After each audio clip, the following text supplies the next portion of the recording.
in answering your questions. And we are doing this essentially to enlighten the Nigerian public about some of the trends that we have observed in our investigation activities. And the first one has to do with what we call the airline discount scheme that is being promoted by fraudsters. What they are doing is essentially to lure victims, unsuspecting victims, to subscribe to their platforms, and through that process they defraud them.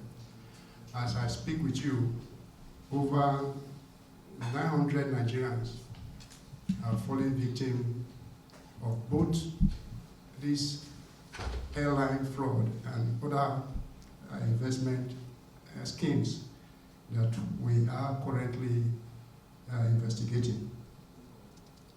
The question I guess that some of you would probably like to ask me is how does this airline fraud scheme work?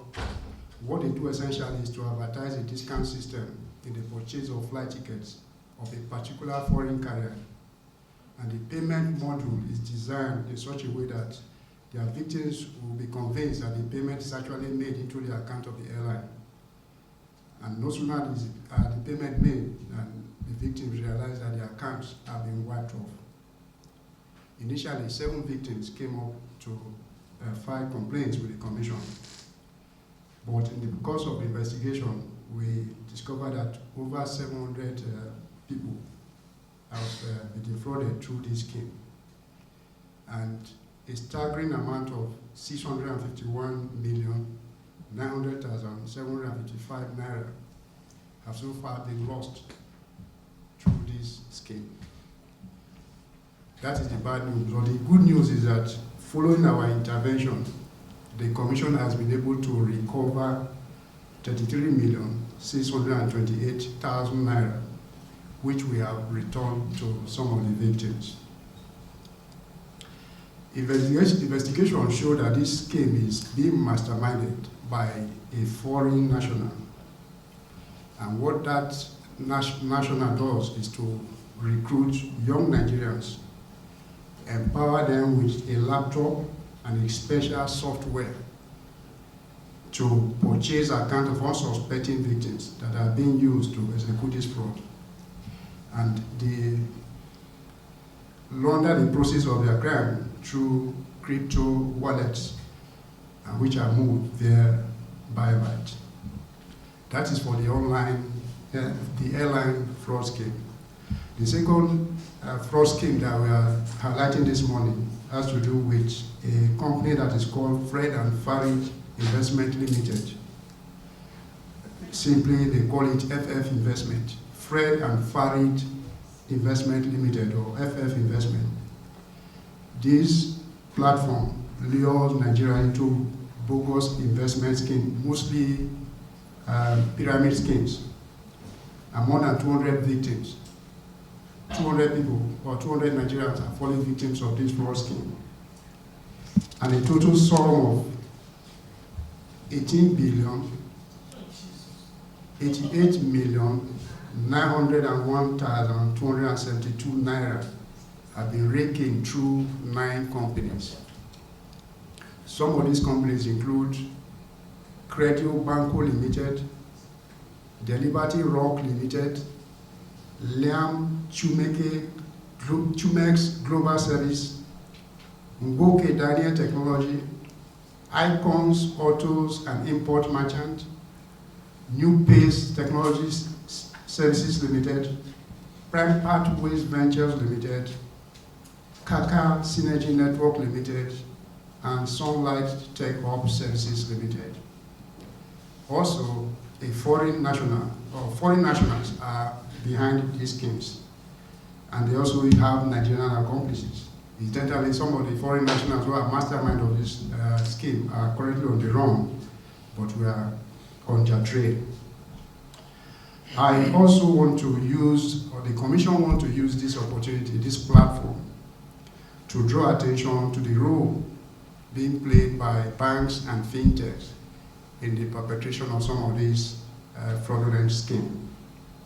One striking feature of all these schemes is the compromise of our national financial space. A new generation bank and 6 fintechs and microfinance banks are involved in this. The financial institutions clearly compromise banking procedures and allow the fraudsters to safely change their proceeds into digital assets and move them to safe destinations. A total sum of 18,739,909,227 naira had been moved through our financial system without due customer diligence by the financial institutions. This to us is worrisome and shows that it is worrisome, And one discovery that we made is that in one of the transactions, over 162 billion passed through a new generation bank without any due diligence.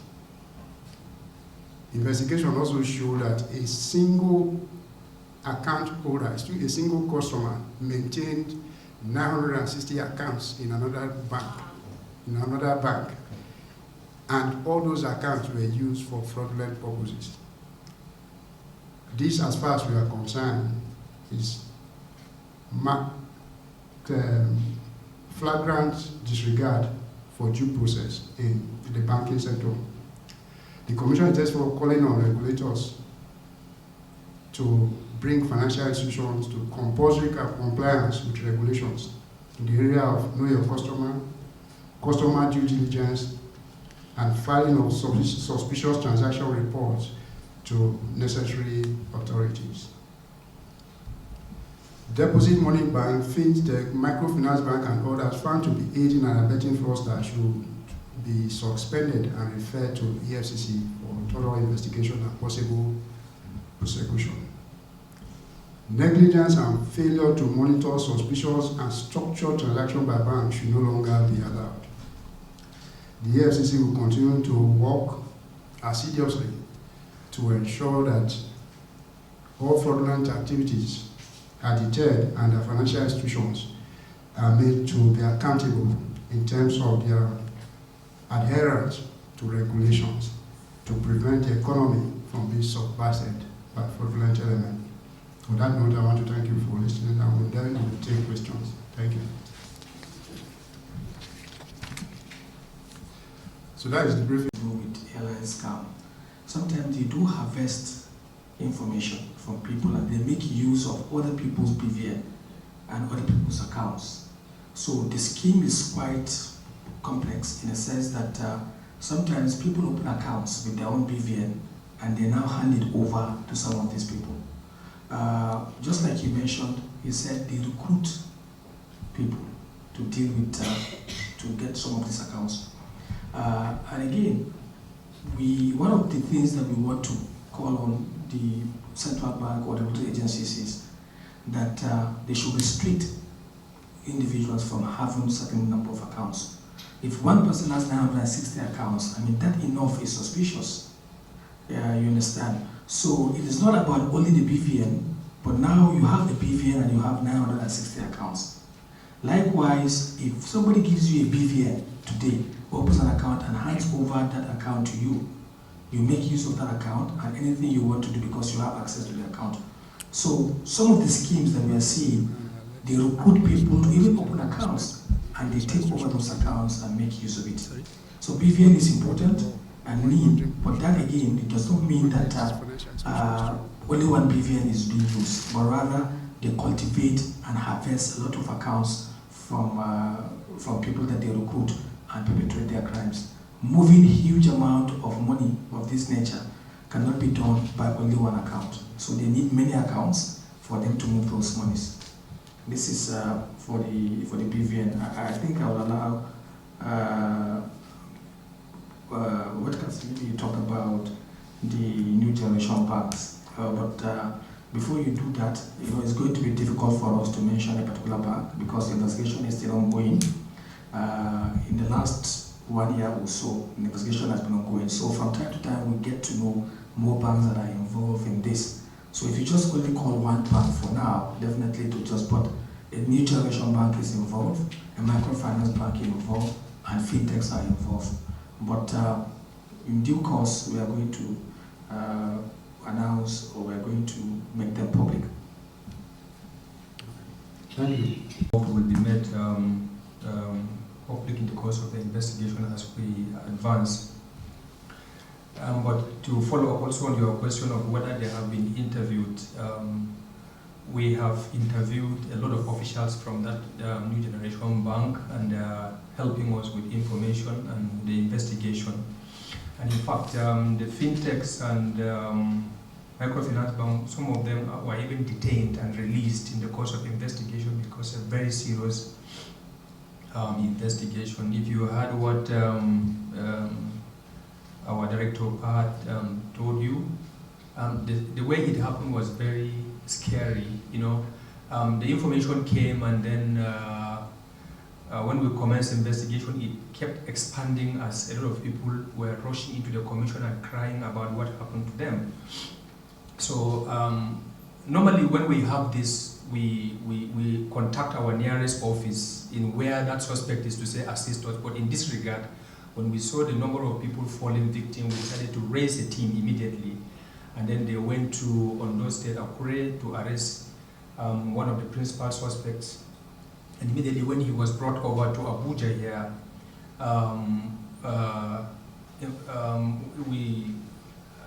the guys that we already had in detention, he was calling them. And what he saved their number was account supplier. So the investigators, when we saw account supplier, were curious, what kind of name is that? And of course, you know that that is a red flag. So immediately we now say, oh yeah, pick this call, tell this account supplier that he should meet you at so-so hotel. And then we now put him and drove him to that particular hotel, and where we arrested them. Once we arrested them, the boys now, we asked them, what do you mean by account supplier? And they said, sir, we are KYC boys. And we're like, KYC boys, do you know what KYC is? And what do you mean by that? They said their work is they go to our villages, they get all parents and people that are naive, and then they get their details, personal identity, BVN, NIN, and other details that they require to open accounts. They give them sometimes 1,500, 2,000 naira, and these people sell their identity to them, and they use that to open accounts. And in one of the fintechs that were investigated, where the accounts were open, we discovered that up to 1,700 accounts were open using these particular accounts. So the danger is, if you are investigating and then you think you found your fraudster, you just go and arrest an old man who does not even know what you are talking about. So this is a national security threat. So that is why the commission thought it wise that this should be brought to the public. So for the banks, we are on them, and at the end of the investigation, the appropriate actions, I'm sure, will be taken. Thank you. You did talk about the foreign national aspect. Okay. Likewise, the foreign national. In fact, when we're trying to, in the course of trailing the foreign national, we discovered that he is also on the watch list of the Interpol. And so for now, you will bear with us, we will not be able to tell you details about the foreign national, where it's from. The essence of this information is for the public to know, so that they don't fall victim of this, because it's going like a wildfire, especially this airline scam. In fact, when we broke down that account where they're using, where they are collecting, because maybe just to highlight it more, what they will naturally do, some of, anyway, I saw somebody saying that he's a victim of FF here in this place, but not the airline scam anyway. So what they will do is, you just see something on your phone, and then they will tell you that discount, and then you are interested. And then they will tell you pay 500 naira into a particular account. That they call that one processing fee. 500 naira, you can let it go, right? So you pay that 500, and that 500 naira is paid into legitimate account of the airline they are using, without the knowledge of the airline. The airline was sitting and then they saw 500 naira dropping into their account. So you now believe when you call your bankers will confirm to you, yes, this is the account of so airline. So, and you can part with 500 naira, it won't pay you. So once, then they now, that 500, once you pay, then they will now send one message to you, and that message is a malware. Once you click, they have access to your account. They generate electronic BVN and they wipe all your accounts in different banks. No matter how many banks you have, they will wipe your money. That was what they were doing to their victims. You see why it is very important for the public to be aware. Somebody is calling you that you should send your details. The essence of this briefing is for Nigerians to be very careful with their personal identity. Nobody should just call you like that and tell you that they are doing palliative and you send your account. If government wants to do palliative, they know the channels and how to get it done in an organized manner. So, but in this investigation, to answer your question directly, we did not find that part of that arbitrary call. This was purely about this airline scam and then the investment scam. But we did not find such kind of arbitrary calls in this particular investigation. I think they asked the length of time. Oh, okay. It was 2024, 2025. Yes, 2024, 2025. This was going on within that period. We still have more questions. Airline, you will naturally expect that we will definitely invite them. We did. We invited the airline. Are you aware of what is happening? And they said, no, they were not aware.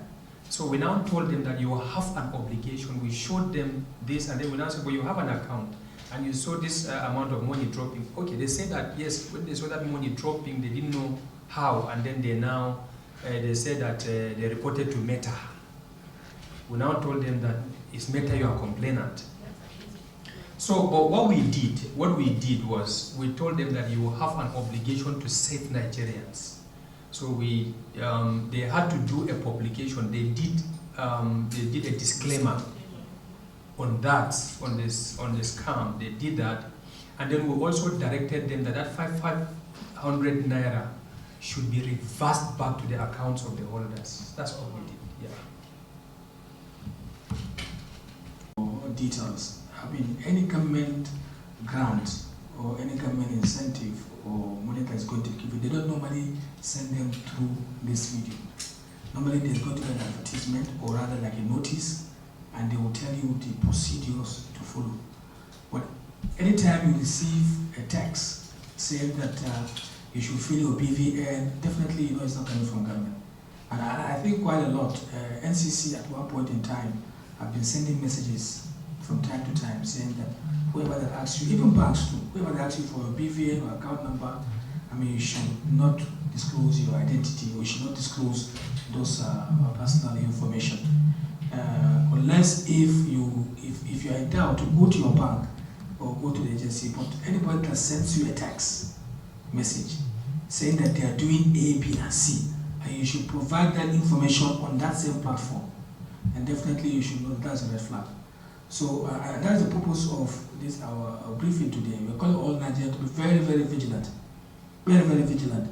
For somebody to ask you of information, I mean, most of the information that are personal information, then you should understand that should be a red flag, that government doesn't ask. Likewise, not even government, even banks themselves, they don't. So if you receive a call or you receive a text that you need to disclose your identity or disclose some of your credentials, then you should know that that is a scam automatically.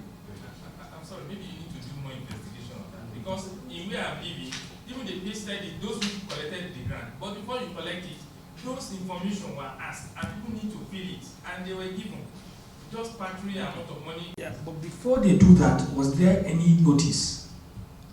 There was just announcement that... no, for instance, if there's a notice saying that the government plans to do A, B, and C, this is the website, this is, I don't know if you understand what I'm saying. I understand. So it's quite different from just sitting down and you receive So there should be more or less like a guideline first before you start receiving anything.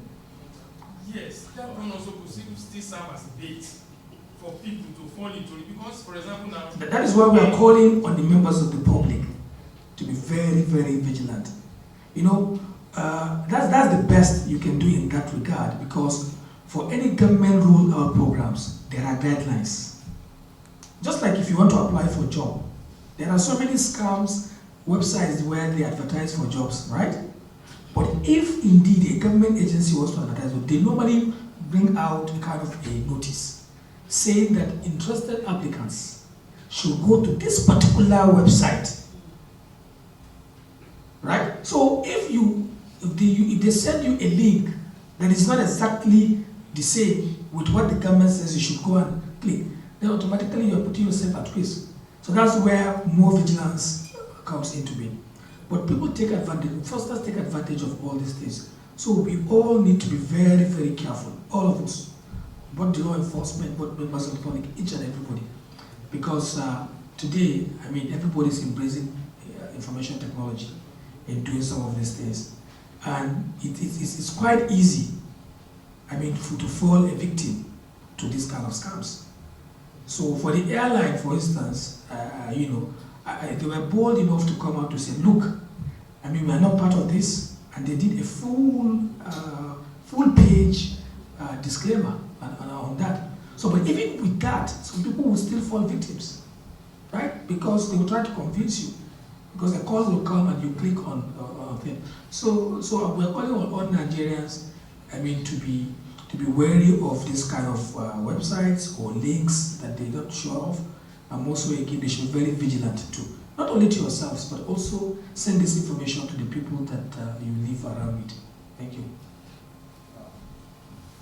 Account, or should I say maybe the 18 billion, part of the 18 billion is part of that 162 billion. But what the information that is passed here is that those fraudsters deal mostly in cryptocurrency.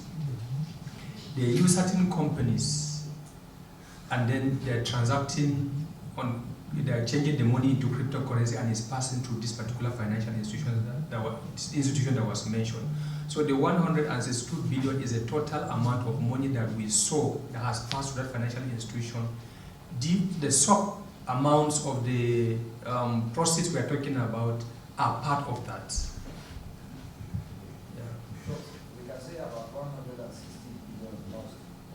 Yeah, we traced this fraudsters changing these monies into cryptocurrency and it passed through that particular account. That 162 billion contains different amounts of monies.